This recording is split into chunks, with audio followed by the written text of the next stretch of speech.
Ratusan petugas penyelamat pantai dari berbagai daerah di Indonesia adu kecepatan dan ketahanan fisik di Kuta Bali.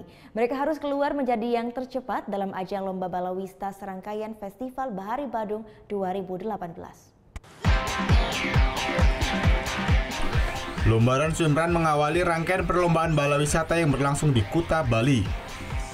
Dalam lomba Run Swim Run ini, peserta harus berlari sekitar 200 meter lalu berenang sejauh 300 meter ke tengah laut dan kembali ke bibir pantai. Kemudian kembali berlari sejauh 200 meter untuk menuju garis finish. Dibutuhkan stamina yang kuat dan kecepatan agar mereka bisa menjuarai perlombaan ini. Meskipun para penyelamat pantai ini sudah terlatih, namun kondisi ombak dan arus di pantai Kuta menjadi tantangan tersendiri dalam perlombaan ini. Seperti Fadia, satu-satunya peserta perempuan asal Pangandaran, Jawa Barat yang mengaku selain harus bersaing dengan laki-laki, dia juga harus menghadapi tantangan ombak yang cukup besar.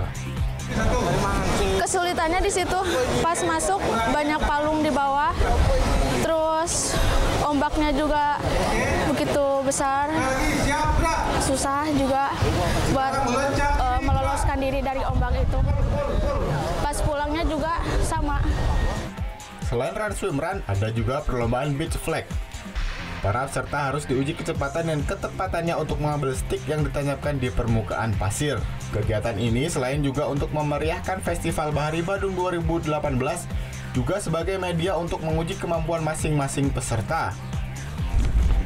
Sehingga diharapkan peserta terus berlatih untuk meningkatkan kemampuannya. Kita ini ada hubungan dengan tugas-tugas kita sehari-hari, yaitu terkait dengan ketepatan dan kecepatan kita melakukan apabila ada aksiden di laut. Jadi itu timing kita untuk menyelamatkan orang itu kita mengacu pada detik bukan zaman ya. Karena kita mengacu dengan kita melawan alam. Jadi ombak arus itu dengan ciri-ciri orang tenggelam itu kita harus bisa memprediksi dengan waktu yang kita punya. Jadi makanya itu perlu kecepatan dan ketepatan. Lomba balawisata yang berlangsung sejak Jumat pagi di Pantai Kuta ini melombakan sebanyak 8 event, yakni Run Swim Run, Beach Flag, Boat Rescue, Boat Race, Tube Rescue, Beach Relay, dan Cup Line Relay. Perlombaan ini diikuti ratusan peserta dari berbagai wilayah di Indonesia, seperti Pangandaran, Serang, Cilacap, Bali, dan sejumlah daerah lainnya di Bali. Surya Sanjaya melaporkan untuk NET.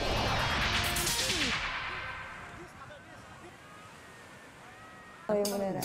Iya, oke. Nah, udah kan nonton beritanya? Jangan lupa di subscribe, di like, dan juga di komen ya akun YouTube dari Net Bali. Terima kasih udah subscribe. Yang belum, jangan sampai lupa. Di sebelah sini nih. Notif subscribe.